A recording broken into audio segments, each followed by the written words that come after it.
बिस्मिल्लाहिर्रहमानिर्रहीम। अस्सलाम वालेकुम नादरीन, आप यूट्यूब चैनल देख रहे हैं। मैं इमरान खान हूँ। सबसे पहले रिपोर्ट कर देते हैं आपको कि इमरान खान साहब ने जेल में क्या बातचीत की है कल के दिन में। अब तो चीज़ें नॉर्मलाइज हो रही हैं। पहले इमरान खान साहब को बहुत ज़्यादा रिपोर्ट इसलिए करना पड़ता था कि बाकी मीडिया इमरान खान को रिपोर्ट नहीं करता था। लेकिन अब अच्छी बात यह है कि आहिस्ता आहिस्ता जो तमाम मीडिया चैनल्स के सोशल मीडिया अकाउंट्स हैं वहाँ पर इमरान खान साहब को रिपोर्ट करने की इजाज़त खुली और अब पाकिस्तान के टेलीविजन के ऊपर भी खुलकर इमरान खान साहब का नाम लिया जा रहा है। थोड़ी दिनों में आप इमरान खान साहब की तस्वीर और उनके पुराने बयानात भी देखना शुरू कर देंगे और अगर इमरान खान साहब रिहा हो जाते हैं तो फिर आप उनको टेलीविज़न स्क्रीन के ऊपर देखेंगे। हालात नॉर्मलाइज हो रहे हैं।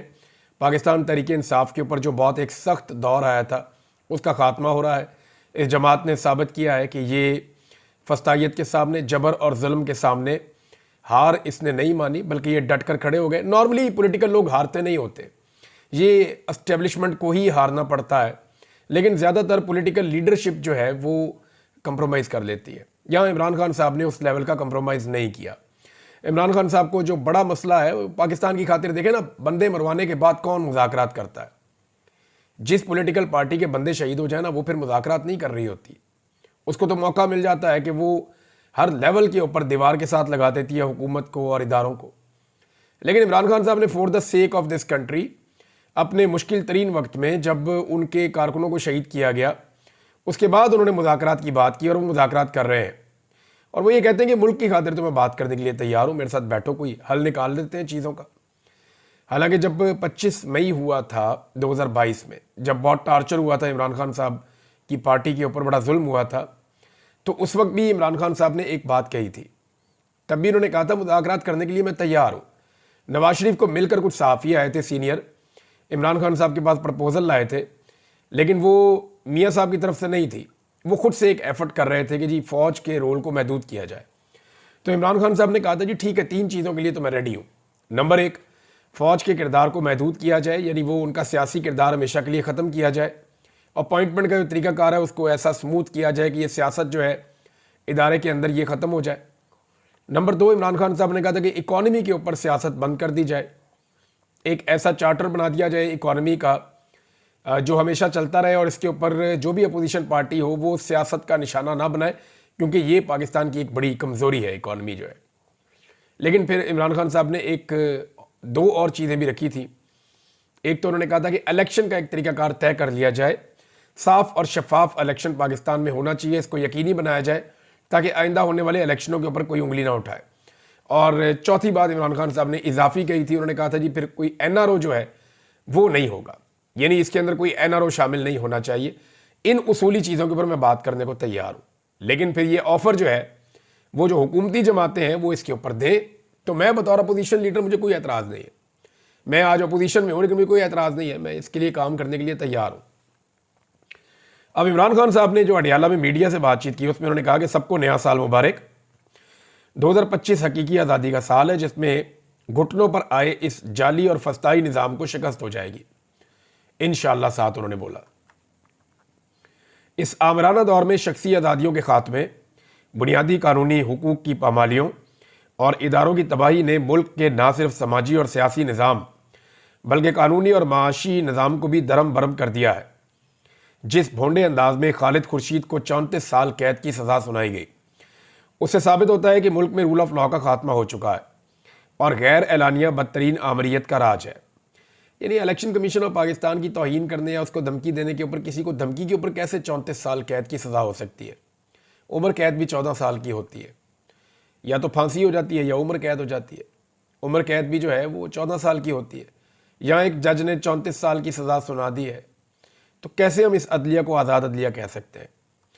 इमरान खान ने कहा कि वकला तहरीक से पहले भी हम फ़ौज की सियासत में मुदाखलत के ख़िलाफ़ भरपूर तनकीद करते थे, लेकिन तब कोई एजेंसी अपने शहरियों को इस तरह नहीं उठाती थी और आइनी अदालत बनाकर पूरे अदालती निज़ाम को तबाह कर दिया गया है और काजी फायजीसा की बाकियात को अदालती निज़ाम का कब्ज़ा दे दिया गया है ताकि काजी की रवायत बरकरार रखते हुए अदालती फ़ैसले GHQ के ज़ेर असर करवाए जा सकें। मेरे खिलाफ पिछले साल भी 4 गैर कानूनी फैसले दिए गए थे। सोमवार को अलकादर केस का फैसला भी वैसा ही तवक्को कर रहा हूँ, यानी पीर को फैसला आना है इमरान खान साहब के खिलाफ क्योंकि जेल का ये रिकॉर्ड है कि जेल में जितने भी फैसले आए वो इमरान खान साहब के खिलाफ ही आए। अब ये फैसला इमरान खान के हक में तो आ नहीं सकता, शवाहिद तो है नहीं, सबूत भी है नहीं, लेकिन जज ने जब जेल जाके ट्रायल करना है इमरान खान साहब का, तो उसने फिर तो सज़ा इमरान खान साहब को ही देनी है ना, क्योंकि निज़ाम इमरान खान साहब का दुश्मन है। लेकिन इस वक्त निज़ाम फंसा हुआ है कि इस आदमी को बाहर कैसे निकालना है, ये भी एक प्रॉब्लम है। और ये प्रॉब्लम का जो रीज़न है वो ये है कि जो बाइडन की सपोर्ट पीछे से हटती जा रही है। जो बाइडन की सपोर्ट हटने का मतलब, जब मैं कहता हूं ना आपको कि जो बाइडन की सपोर्ट हट रही है, इसका मतलब हरगिज ये नहीं है कि डोनाल्ड ट्रंप आएगा और आकर कहेगा इमरान खान को जेल से बाहर निकालो, ऐसा नहीं है। इस मुदाखलत के तो हमें खिलाफ होना चाहिए कि किसी को जेल में डालने के लिए या निकालने के लिए अमेरिकन का या दुनिया के किसी भी मुल्क का कोई रोल नहीं होना चाहिए। लेकिन इंसानी हकूक का मामला जो होता है वो किसी भी मुल्क का अंदरूनी मामला नहीं होता, वो एक बैनुल अक़वामी मामला होता है। उसके अंदर कोई भी बात कर सकता है। जैसे आप दुनिया के किसी भी मुल्क में कोई भी जुल्म होता है तो उसके खिलाफ आप बात कर सकते हैं, ये आपका हक है, क्योंकि वो इंसानी हकूक का मामला है। अब जब जो बाइडन पीछे से हट जाएंगे तो जो इंसानी हकूक की खिलाफ वर्जियाँ पाकिस्तान की हुकूमत ने और इस्टेब्लिशमेंट ने की हैं, उनके नतीजे में इनको बहुत लंबे चौड़े जवाब देने पड़ेंगे। इन्हें बताना पड़ेगा कि हमने ये ज़्यादतियाँ क्यों की। देखिए, ये ज़्यादतियाँ पाकिस्तान तहरीक इंसाफ के ऊपर ज़रा ज़्यादा हुई हैं। इससे पहले ये ज़्यादतियाँ PMLN के ऊपर भी होती रही, मुशर्रफ दौर में, ज़िया दौर के अंदर पीपल्स पार्टी के ऊपर भी होती रही हैं, और जमातें भी इस किस्म के अताब का निशाना बनाई हैं। बहुत कम जमातें हैं जिनके साथ इस तरह का जुल्म नहीं हुआ। वो हमेशा से कहीं ना कहीं एस्टेब्लिशमेंट के साथ अपना मार्जिन क्रिएट करके रखती हैं। एक दौर में MQM के साथ बहुत बुरा हुआ, लेकिन MQM के मुसल्ला विंग भी थे, वो हम सब जानते हैं, जैसे वो अपना निज़ाम चलाते थे। लेकिन वो बने भी कैसे थे ये भी हम जानते हैं, उनको बनाने वाले कौन थे ये भी हम जानते हैं। तो दूध की धुली हुई पाकिस्तान की एस्टेब्लिशमेंट नहीं है। आप कोई भी पाकिस्तान का मामला उठाते हैं, कहीं ना कहीं जड़ें जाकर यहाँ पे एस्टेब्लिशमेंट के साथ मिल जाती हैं। अब मामला ये है कि ट्रंप के आने से तो इमरान खान साहब ने बाहर नहीं आना, जो बाइडन के जाने से जो इंसानी हकूक की खिलाफ वर्जियां पाकिस्तान ने की हैं, उनका जवाब मगरिब के सामने देना पड़ेगा। जवाब क्यों देना पड़ेगा? उसकी वजह यह है कि पाकिस्तान अपनी वाहिद जो मुनाफा बख्श ट्रेड है वो मगरबी ममालिक के साथ करता है। चाइना के साथ तो हम खसारे में फ़िलहाल करते हैं, या इंडिया के साथ भी आपकी ऐसी ट्रेड नहीं है। सेंट्रल एशिया में भी आपकी कोई इतनी अच्छी तजारत नहीं है। जो आपकी मुनाफा बख्श तजारत है वो आपकी यूरोप के साथ, अमेरिका के साथ है। उसमें आप पैसा और डॉलर्स कमाते हैं, पाउंड्स कमाते हैं, उसमें आप यूरोस कमाते हैं, तो उससे पाकिस्तान को पैसा मिलता है।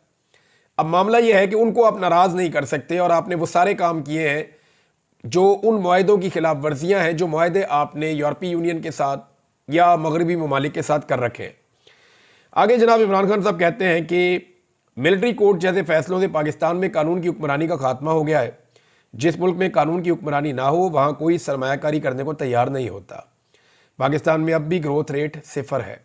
जब माशी तरक्की ही नहीं होगी तो ना हम कर्ज़ों से निकल पाएंगे और ना ही बेरोज़गारी का खात्मा होगा।